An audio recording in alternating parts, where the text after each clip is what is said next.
Assalamualaikum warahmatullahi wabarakatuh. Alhamdulillah wa kafah wa salatu wassalam ala sayyidina nabiyina al-Muhammadin al-Mustafa wa ala alihi wa sahbihi wa man iktafa. Subhanaka la ilma lana illa ma 'allamtana innaka antal alimul hakim. Amma ba'du.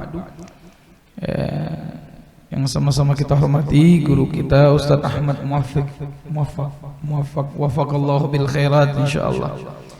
Ustaz Ahmad Muwaffaq, Guru Ahmad Muwaffaq, Allah panjangkan umurnya, sehatkan badannya, mata'anallahu bi hayati wa nafa'ana bi ulumi fid darain amin ya rabbal alamin. Dan semua orang-orang tua yang hadir dan semua hadirin jamaah, bapak-bapak, ibu-ibu yang dirahmati Allah. Bersyukur kita kepada Allah Subhanahu wa taala dengan semua nikmatnya, terutama nikmatul iman, nikmatul Islam, nikmat sehat dan kesempatan kita bisa menghadiri majlis zikir, majlis salawat, majlis ilmu. Kita berada di majlis yang seperti ini yang dikatakan ghanimatu majlisuz zikir al jannah. Paling sedikitnya yang kita bisa dapatkan dari majlis zikir adalah surganya Allah Jalla Jalaluhu fil ulah. Tadi Sidin pepandir sedikitlah bahasa Banjar nih, guru nggak bisa banyak, menjelaskan tentang masalah ilmu. Al ilmu yantiqu bil amal. Al ilmu dikatakan thamaratul ilm al amal. Ya, itu memang betul. Kita belajar ilmu ini, Pak, sama seperti kita menuntut ilmu itu sama hukumnya dengan seperti menuntut harta. Tapi bedanya kalau kita menuntut ilmu, ilmu yang menjaga kita dan harta kita. Tapi kalau menuntut harta, kita yang menjaga harta tersebut. Ya. Nah, itu bedanya. Ketika Nabi Allah Sulaiman ala nabiyina wa ali Abdullah sallallahu wassalam dalam kitab Mukasyafatul Ghulud, Al-Imam Ghazali menukilkan, ketika Allah suruh pilih, ente mau raja, mau diberikan menjadi raja atau diberikan ilmu. Nabi Allah Sulaiman memilih ilmu dulu, baru langsung dijadikan raja. Coba kalau Sidin pilih jadi raja dulu atau pemimpin dulu, mungkin tidak dapat ilmu. Makanya ketika mana malaikat disuruh hormat kepada Adam, diperintahkan fasajadu illa iblis aba wastakbar. Jelas di dalam surat. Kenapa Allah angkat Nabi Allah Adam? Karena Allah mengajarkan ilmu, wa'allamal asma'a kullaha. Allah ajarkan semuanya. Sampai Allah sebutkan tentang kedudukan orang yang punya ilmu, yarfa'illahu alladhina ya'lamun walladzina la yastawil ladzina ya'lamun walladzina la ya'lamun. La yastawil ladzina ya'lamun walladzina la ya'lamun. Tidak sama orang yang mengerti dan dengan orang yang tidak mengerti. Kemudian dalam ayat yang lain, yarfa'illahu alladhina amanu minkum walladzina utul ilma darajat. Allah mengangkat derajat orang-orang yang beriman dan orang-orang yang memiliki ilmu. Jadi tidak sama. Tapi ilmu ini walaupun bapak, ayah kita, orang tua kita tuh orang alim, kalau kita nggak belajar nggak jadi orang alim. Jadi perlu belajar. Al ilmu bita'allum katanya. Makanya bersyukur kalau di kampung kita ada guru yang mengajar. Makanya Nabi pernah nasihatin kepada para sahabatnya, kun aliman, kata Nabi, jadilah pian orang alim. Kalau nggak bisa, au muta'alliman, orang yang menuntut ilmu. Mungkin sekarang nggak sempat lagi mau menuntut ilmu ke pesantren apa kemah. Kalau nggak sempat untuk muta'alliman, au mustami'an, jadi orang yang suka dengar ilmu. Kayak hadir majelis ilmu, dengar ceramah, walaupun mungkin rekaman yang sudah lama, rekaman guru sekumpul misalkan ya, rekaman para guru-guru yang pernah ceramah, mungkin ada hal. Dan Allah berikan maziyah para ulama ini macam-macam. Ada yang lebih luas dalam ilmu tauhidnya, ada yang lebih luas dengan ilmu tafsirnya. Ya. Nah ini salah satunya kita dengar sekarang di YouTube itu ada Gus Baha itu masalah tafsirnya luar biasa, wajarlah karena guru beliau Mbah Maimun Zubair itu memang tafannan di dalam tafsir. Dan Gus Baha itu tidak dia muncul kecuali setelah dapat ridho dari gurunya dan setelah meninggal guru beliau itu ialah padahal itu murid, salah satu murid daripada Mbah Maimun Zubair. Antum lihat sekarang kalau dia menjelaskan tafsir, salah satunya ada satu uniknya yang Habib pernah dapatkan dari ceramah beliau. Walaupun kita pun mendengarkan, namanya ilmu ya. Khudhil hikmah wal kana min afwahil majanin. Ambillah ilmu itu walaupun dari mulut orang gila sekalipun, apalagi dari orang yang memang punya sanad yang jelas. Ketika beliau menjelaskan kenapa, kan di surga itu katanya tidak ada yang dilarang oleh Allah untuk dimakan, semua boleh. Kenapa Allah melarang buah khuldi itu untuk dimakan? Itu pertanyaannya. Ini kan kita kalau nggak betul-betul dengar dari tafsir yang takwilnya betul dari para ulama kita, bingung menjawabnya. Kata Sidin, karena buah itu namanya al-khulud. Al-khulud artinya kekal, yang kekal cuman Allah. Kullu man 'alaiha fan wa yabqa wajhu rabbika dzul jalal. Karena namanya itu abadi, tidak ada yang abadi kecuali Allah. Jadi karena itulah Allah larang. Makanya Allah mengatakan kullu nafsin za'iqatul maut. Nah ini kan di luar daripada, jarang kita kalau nggak ngaji betul kita nggak dapat itu. Nah, ini ada tafannan bihada, ada mustamil ilm. Ya. Baik. Banyak lagi para ulama kita, dia sering ngasihkan contoh-contoh yang luar biasa.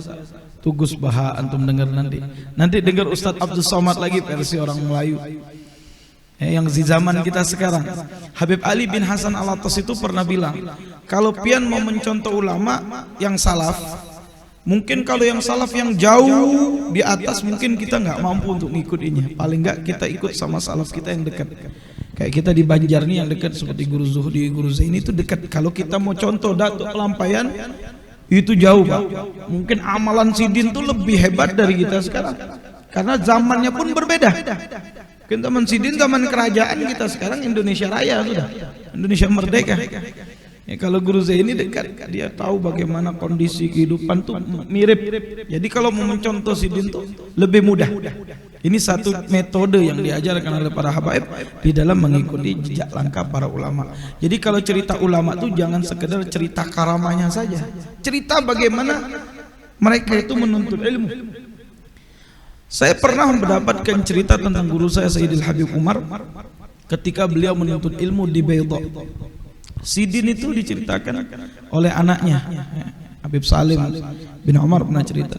Waktu di Baydha, Abu Yahana itu, Abana itu kata dia pernah 3 hari 3 malam iktikaf di dalam perpustakaan untuk murojaah sampai pingsan. Saking nggak makan 3 hari 3 malam, asyik baca kitab, cuman minum saja.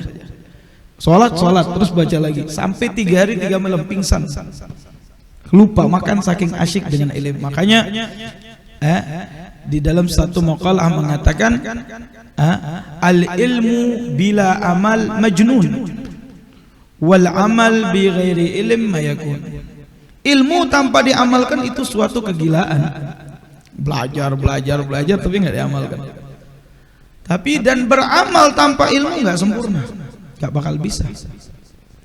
Fa kullu man bi ghairi ilmin ya'malu a'maluhu mardudatun la tuqbalu. Dalam Sifatul Zuhad mengatakan siapa yang dia beramal tanpa ilmu, amalnya ditolak oleh Allah Subhanahu wa taala. Contoh pian. Ya. Mau wudu harus tahu. Setiap kita mau masuk ibadah harus tahu bagaimana hukum Allah di situ. Mau wudu harus tahu bagaimana hukum wudu, apa saja syarat sahnya, apa ini. Mau salat begitu juga. Dalam muamalah sama Allah dalam bab ibadat harus tahu hukumnya. Begitu juga muamalat. Dalam satu riwayat ketika mana di zaman Khalifah Sayyidina Umar bin Khattab radhiyallahu an mengatakan ketika orang masuk ke pasar kota Madinah, idza la tadkhul suqana idza lam ya'rif amru dinina. Kalian jangan masuk ke pasar kami kalau tidak mengerti tentang agama, aturan atau syariat agama kami. Tuh lihat orang Banjar sampai sekarang, hatta orang-orang yang bukan Islam kalau kita beli di kedainya dibilang saya jual ya, saya beli. Walaupun yang muatta yang kecil-kecil itu tadbikan lil ilm, sampai sekarang tuh masih ana dengar kalau di warung saya jual ya, Habib saya beli. Di Banjar masih ada tuh, luar biasa tuh. Padahal yang kecil-kecil itu nggak perlu disebutkan. Ada ma'afwan anhu dalam hukum fikihnya. Tapi masih jadi budaya. Itu yang diubah itu syariat Nabi kita Muhammad sallallahu alaihi wasallam. Ya. Ini contoh. Baik, di dalam menuntut ilmunya, bagaimana kesungguhan, bagaimana mencari guru, ini penting. Pian belajar ilmu nih kepada semua guru bagus. Cuman Syekh Putu itu cuman satu. Kita belajar ke guru fulan, bagus. Tapi Syekh Putu kita itu cuman satu. Yang betul-betul dia menyebabkan kita terbuka ilmu laduniyah. Yang dijanjikan oleh Nabi Muhammad, man amila bima alima allamallahu ilman ma lam ya'lam. Dan zaman sekarang enak orang nuntut ilmu tinggal datang ke majelis, duduk, dengar, pulang dapat makanan. Zaman dulu Pak, orang mau ngaji itu dites dulu sama gurunya. Jujur nggak ini mau belajar? Saya pernah dapatkan cerita dari Sayyidil Hayy Umar tentang seorang habaib dari negeri Sewun, namanya Habib Abdullah bin Ali As-Segaf. Beliau diutus oleh gurunya, katanya Syekh Putu ente ada di India sana, di Hyderabad nama wilayah, satu wilayah di India. Kamu temui satu habaib di sana bangsa Al Idrus, dan dia adalah Syekh Putu kamu di dalam engkau menuntut ilmu. Ini gurunya menyuruh. Kalau kita cerita guru sekumpul, Datuk guru Bangil. Nah, itu atas amar syekhnya di sini untuk ke guru Bangil untuk membukakan Syekh Putunya beliau. Nah, ini cerita zaman dulu pun pernah terjadi seperti ini. Berangkat ke India Pak, sudah nyampe ke sana perjalanan jauh dulu pakai kapal, nggak ada pesawat. Setelah nyampe ke tempat gurunya, pakai baju yang rapi, mau ketemu sama gurunya, digedor pintu rumah gurunya, nggak dibukain. Disuruh nunggu, siapa di pintu? Fulan, mau ketemu sama guru, tunggu dibawa. Tunggu sampai zuhur, dari waktu duha sampai zuhur nunggu di depan pintu gurunya. Zuhur dia ke masjid terdekat, salat, kemudian pulang lagi, nunggu lagi. Tiba-tiba gurunya makan siang, kemudian setelah cuci tangan dia bilang sama muridnya satu, ini air cuci tangan siram sama murid anak yang depan pintu itu. Jadi cuci tangan kan habis makan apa aja kan, kalau kita bilang sambal calo, sambal apa ya kan, kalau cuci lumayan juga baunya tuh. Disiramkan kepada Habib ini tadi, murid ini tadi, basah semua bajunya. Kira-kira kalau kita gimana? Sudah pulang apa balik lagi? Disiram begitu basah, pulang dia mandi, ganti lagi baju, pergi lagi ke rumah gurunya. Nunggu lagi sampai asar di situ. Habis makan dia mandi, makan siang, balik lagi waktu asar sholat lagi, nunggu lagi sampai maghrib baru suruh masuk. Katanya azan maghrib suruh masuk, sholat, baca rutib sama gurunya sampai isya. Kemudian baca gerak katanya. Ente mau baca apa? Anu mau baca satu kitab, sudah gerak baca. Kalau nggak salah kitab Risalatul Jami' atau kitab yang Allah bukakan. Risalatul Jami' itu kan daripada doanya Habib Ahmad bin Zain. Habib Ahmad bin Zain Al-Habsyi itu ada sirnya futuh di situ. Kata dia, "Halas, give ilahuna." Ana doakan Allah bukakan semua ilmu dunia, engkau pulang di negeri engkau akan menjadi mufti di negeri itu. Pulang, Pak. Ya, subhanallah, digabul sama Allah jadi seorang aulia. Nah, ini ridhonya guru luar biasa. Itu namanya Syekhul Futuh. Ya, kalau kita ini masih kulitnya, makanya Nabi mengatakan ilmu itu ada dua. Ilmu ilman, ilmu itu ada dua. Al-ilmu zahir wa ilmu batin. Al-ilmu zahir hujjah 'alan nas, wal ilmu batin alladhi yantafa bihin nas. Ilmu itu ada dua, yang zahir itu cuman hujjah, cuman kulitnya, untuk menjawab pertanyaan orang-orang tentangnya. Itu perlu belajar juga, kasbi. Wal ilmu batin yang bermanfaat. Ini ana artikan guru waktu ngaji dulu di pondok kah atau di Hadramut. Yang ana lihat sekarang sukses dalam dakwanya, manfaat untuk umat, bukan sekedar yang pintar hafalannya, bukan yang sekedar hebat ini, tapi yang banyak berkhidmat, yang punya akhlak sama gurunya, yang punya adab. Wallah ana lihat sekarang mereka manfaat hidupnya di untuk umat. Nah, ini yang dikatakan ilmu batin manfaat. Makanya kalau mau kita ngaji minta ridhonya sama guru kita biar Allah berikan manfaat ilmu kita itu di dalam menuntut ilmu. Baik. Dan Habib alal iktisar, Habib mau baca satu hadis untuk renungan. Sudah ngantuk belum nih pian? Ini ada satu hadis yang munasib di zaman kita untuk kita renungkan di zaman ini. Walaupun hadis ini dalam riwayatnya katanya ada magal, ada mengatakan dhaif. Kadang-kadang ingat hadis dhaif itu belum tentu hadisnya yang dhaif, perawinya. Jadi kalau untuk fadilalil amal enggak ada masalah, kata Imam Nawawi. Qala an-nabiy sallallahu alaihi wasallam ya'ti zaman ala ummati la yabqa minal islami illa ismu wala minal qur'ani illa rasmu. Akan datang satu masa atas umatku tidak tersisa dari Islam ini kecuali namanya, tidak tersisa dari Al-Qur'an kecuali tulisannya. Ya, sekarang banyak orang yang KTP-nya muslim tapi enggak sholat. Sekarang banyak orang Islam yang KTP-nya muslim enggak ngerti tentang wudu. Gak mau belajar. Seolah-olah kalau dekat sama ulama itu takut. Sebagaimana yang Nabi katakan, yafiru min ulama wal fuqaha. Sayati zaman yafiru min ulama wa fuqaha. Akan datang satu masa orang itu lari dari para ulama, para orang-orang yang faqih. Kenapa? Takut dihukumin permasalahan dia, hidupnya itu. Padahal untuk kebaikan sini. Jadi beruntunglah pian nih dipilih oleh Allah bisa hadir ke majelis. Kalau sudah terjadi seperti itu tuh ngeri. Ya. Apa kata Nabi? Kalau sudah orang jauh dari para ulama dan fuqaha, sayabtalahullah bisalasatil bala. Ya Allah akan berikan 3 bala. Yang pertama apa? Rafa'allahu baraka min kasbihim. Allah angkat keberkahan dari mata pencarian mereka. Banyak tapi enggak berkah. Yang kedua apa? Tasallatallahu sultanul jair, sultanul zalim. Yang kedua Allah akan kirimkan pemimpin-pemimpin yang zalim kalau sudah jauh dari majelis-majelis. Kemudian yang terakhir apa? Yang paling menakutkan, ditakutkan katanya mati bi ghairil iman. Na'udzubillah min. Tidak tersisa daripada Quran kecuali tulisannya, nggak pernah dibaca lagi. Bulan Ramadan luar biasa baca Quran, setelah Ramadan ma'assalamah. Ini penyakit kita. Humumuhum butunuhum. Keinginannya mereka cuma perut. Yang penting perut kenyang. Gak mikir apa yang masuk dalam perut. Mau halal, mau haram, mau subhat, bismillah aja. Hantam aja. Humumuhum butunuhum, yang dipikirkan perutnya aja, yang penting kenyang. Gak tahu apa yang masuk ke perut. Itu zaman ini. Gak ada takut lagi sama Allah. Kiblatuhum nisa'uhum. Zaman itu kiblatnya perempuan mereka. Apa maksudnya? Maksudnya kita laki-laki nggak betul-betul jadi pemimpin di rumah tangganya. Ya. Nih ibu-ibu juga nih Habib pesenin acil-acil. Ya. Bagaimana Beb? Maksudnya gini. Kadang-kadang ibu ngomong sama abang kalau keluar rumah mau cari rezeki, bang taunya cari uang yang banyak. Jadi di dalam otak suaminya yang penting uang yang banyak, mau halal mau haram taunya banyak. Itu salah Bu.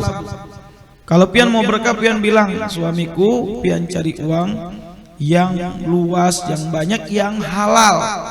Jangan bawa yang kecuali yang halal dan berkah untuk kami, karena engkau mau kasih makan aku dan anak-anak. Ini selayaknya. Sehingga memang betul-betul bisa menjadi hebanya. Jadi kita ini yang laki-laki jadi imam, kita yang mencontohkan kepada istri kita, kita yang mengayomi, mendidik. Yang kita sebagai istri bagaimana selama suami mengajak kepada ketaatan tidak ada uzur atau enggak boleh kita tidak mendengarkannya. Selagi itu taat. Itulah sebab kita dapat surganya Allah Jalla Jalaluhu. Kata Nabi, kalau andaikan dibolehkan seorang itu menyembah, menunduk atau sembah kepada seorang, maka Allah bolehkan perempuan itu menyembah suaminya. Tapi enggak, maksudnya menghormati suaminya, taat sama suaminya selagi dalam ketaatan. Kecuali kalau dia ngajak kepada kemaksiatan. Nabi mengatakan la ta'atan li makhluqin fi ma'siyatil khaliq. Wa dinuhum darahimihim. Agama mereka itu dirham mereka. Agamanya duit.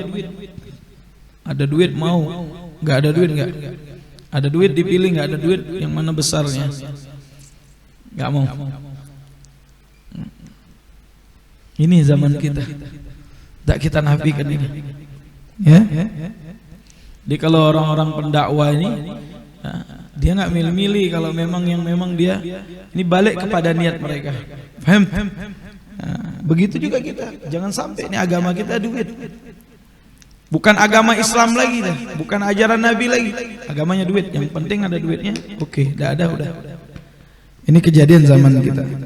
As-sunnah fi hamil bid'ah. Yang sunnah dikatakan bid'ah. Kumpul-kumpul begini ngaji kata orang bid'ah. Ngapain tuh orang kumpul-kumpul baca dalil khairat?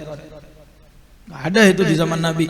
Di bid'ah kan yang itu sunnah Nabi Muhammad, menghidupkan zikir, ta'lim. Wal bid'ah fi humus sunnah. Yang bid'ah dikatakan sunnah. Maka sepancing kerang itu bid'ah itu. Dikatakan sunnah. Karena Nabi melarang kita pakai sepan, pakai celana lebih dari mata kaki. Itu lil khuyala. Ada ilahnya. Diharamkan oleh Nabi itu dicuci dengan api neraka. Ada ilahnya. Ilahnya apa? Kalau niatnya sombong. Zaman dulu itu kan orang pakai baju sampai ke bawah sehingga jalan tuh dibersihkan dengan bajunya. Karena sombong itu diharamkan dalam Islam. Jadi pakai sepan jingkrang ke sini. Terus lagi mau menghidupkan sunnah Nabi pakai jenggot. Oh sunnah Nabi pakai jenggot. Sampai mana jenggot Nabi? Oh sampai dada. Ulama mengatakan jenggot Nabi itu paling panjang segenggam. Ini khilaf ulama, ada segenggam besar, ada segenggam kecil. Ini enggak, sudah dipanjangkan jenggotnya, dikepang pula. Tahu dikepang apa bahasa Banjarnya? Diikat-ikat tuh. Ini sunnah Nabi jadi enggak bagus, bukan cara Nabi, itu bid'ah namanya. Kalau mau cara Nabi, maka lakukanlah sunnah Nabi dengan cara Nabi Muhammad, pasti indah. Anak muda sekarang lagi keren, manjangin rambut. Wah, dipanjangkan rambut. Sunnah Nabi panjang rambut sampai ini. Betul sunnah. Imam Haddad pun sampai berdoa, ya Allah jangan matikan aku kecuali telah melakukan semua sunnah Nabi. Salah satunya memanjangkan rambut. Imam Haddad pada memanjangkan rambut di akhir ayat beliau. Niatnya menghidupkan sunnah Nabi. Disisirin, disampuin. Bukan panjangkan aja, ini enggak dimerah-merahin aja. Merah, kuning, hijau di langit yang biru itu rambutnya. Nabi yang pernah itu memakaikan henna, bukan diwarnai, dipakaikan henna aja sama Rasulullah. Karena ada uban-uban itu disunahkan pakaikan henna. Bukannya diwarnakan biru, hijau. Aduh, bukan sunnah Nabi itu. Ini yang kadang-kadang dia mau melakukan sunnah jadinya bid'ah. Na'udzubillah min. Banyak lagi zaman kita sekarang. Banyak kalau Habib mau buka, waduh, pada ngantuk pian nanti. La ya'budullah illa fi syahr Ramadan. Tidak menyembah Allah kecuali bulan Ramadan. Oh kalau Ramadan nih malam tarawih itu rame. Subuh penuh masjid karena habis sahur. Mau buka rame masjid, kenapa? Ada takjil. Yang sedekah luar biasa, yang bangun malam luar biasa, baca Quran luar biasa. Tapi setelah Ramadan selesai semua. Subuh mulai sepi lagi. Jamaah Isya sepi sudah. Ya, mana ada lagi orang sedekah. Udah mulai Quran ditaruh lagi di atas lemari. Ini kenyataan yang kita lihat. Maka fa in fa'alu dzalika ibtalahumullah bisinina. Bisinina kata Rasulullah. Kalau itu terjadi di zaman itu kata Rasulullah akan kalian diuji oleh Allah dengan satu perkara namanya sinina. Sahabat bertanya, "Wa ma sinuna ya Rasulullah?" Apa yang disebutkan dengan sinuna itu ya Rasulullah? Nabi kan suka memberikan perumpamaan. Maka Nabi Muhammad SAW bersabda, qala jurul hukam. Sinuna itu adalah jurul hukam, pemimpin-pemimpin zalim banyak. Diuji dengan pemimpin zalim. Pian kalau lihat kezaliman para pemimpin itu harus ada ingkar. Kalau memang nyata itu ada kemungkaran, pian jangan diam. Paling tidak pian mengingkari, ini salah, zalim, dosa, aku ingkari. Itu paling sedikit. Wa ad'aful iman. Kenapa? Setiap kemungkaran, kezaliman, kalau pian enggak tahu. Kalau kata orang Palembang eca-eca enggak tahu. Kalau bahasa Banjarnya apa? Guru enggak paham, enggak mau ngerti, enggak mau tahu. Apa? Hah? Iya sama, enggak mau tahu gitu. Ya. nggak mau tahu urusan orang beb, nggak bisa. Ini syai' mungkar harus ada ingkar paling tidak. Kenapa? Kalau Allah tidak akan menurunkan bala. Kalau Allah menurunkan bala, tsunami kah, gempa bumi kah, gunung meletus, itu biasanya penyebabnya karena dosa itu yutajahar biha. Dosa itu ditampakkan, tidak ada yang mengingkari. Jadi harus ada di hati kita, paling tidak nih, paling lemahnya iman ngingkar, indah betul. Sudah. Itu insya Allah kita jauh dari bala. Tapi kalau sudah tidak ada yang mengingkari, udah gempah. Baru-baru ini udah goyang tuh Jawa Barat, udah gempah kemarin di Garut. Ini contoh nih langsung. Nah, ini. Ya, jadi paling tidak mengingkari kalau memang hal itu mungkar, itu paling lemah. Kemudian wa ghulwatul maunah, kebutuhan pokok naik, mahal. Dolar udah mahal nih. Emas apalagi ibu-ibu ya. Ibu-ibu udah tahu tuh emas lagi naik nih, Beb. Sampai pernah sekali Habib Bakar Adi mengatakan akan ada satu masa kita hadapin beli makanan pokok itu dengan emas, balik lagi zaman Nabi. Saking mahalnya. Belum terjadi itu. Alhamdulillah kita di Banjar masih ada beras, masih ada tanaman beras padi ini, masih bisa kita. Indonesia kayaknya masih selamat. Nanti ada satu masa mau beli beras tuh pakai emas, saking mahal. Atau mau beli makanan pokok itu pakai emas. Nah, tapi bersabar. Nah, dan yang paling unik ini yang terakhir. Wa yahbasallahu anhumul matar fi awani wa yanzilu fi ghairi awani. Allah menahan hujan di musimnya dan menurunkan di bukan musimnya. Contoh, Oktober, Desember, November itu musim hujan, Pak. Betul enggak? Tapi hujan sedikit, kadang-kadang panas. Tapi ketika bukan musimnya hujan kayak sekarang Mei, Juni, Juli, ini musim panas. Antum lihat kemarin di Dubai banjir, di Hadramut banjir, di Mekah banjir. Tak usahkan di negeri Indonesia, di daerah yang gersang itu turun hujan luar biasa. Termasuk di Indonesia hujan terus kita, walaupun kita sepanjang tahun sih sebenarnya. Cuman di musim panas pun pasti turun hujan. Ini satu penjelasan. Maka kalau zaman ini sudah kita lihat, janganlah kita jauh daripada ajaran Nabi kita Muhammad.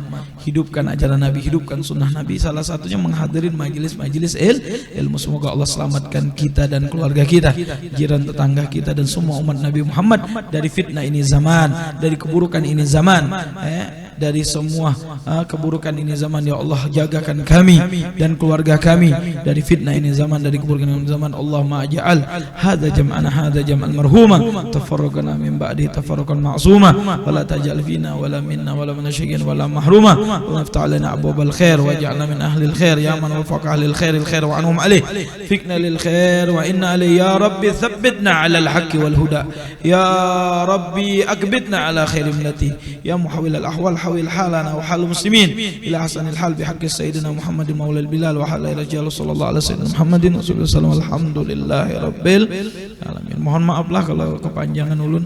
Allahumma fiqh lakum min tariq. Assalamualaikum warahmatullahi wabarakatuh.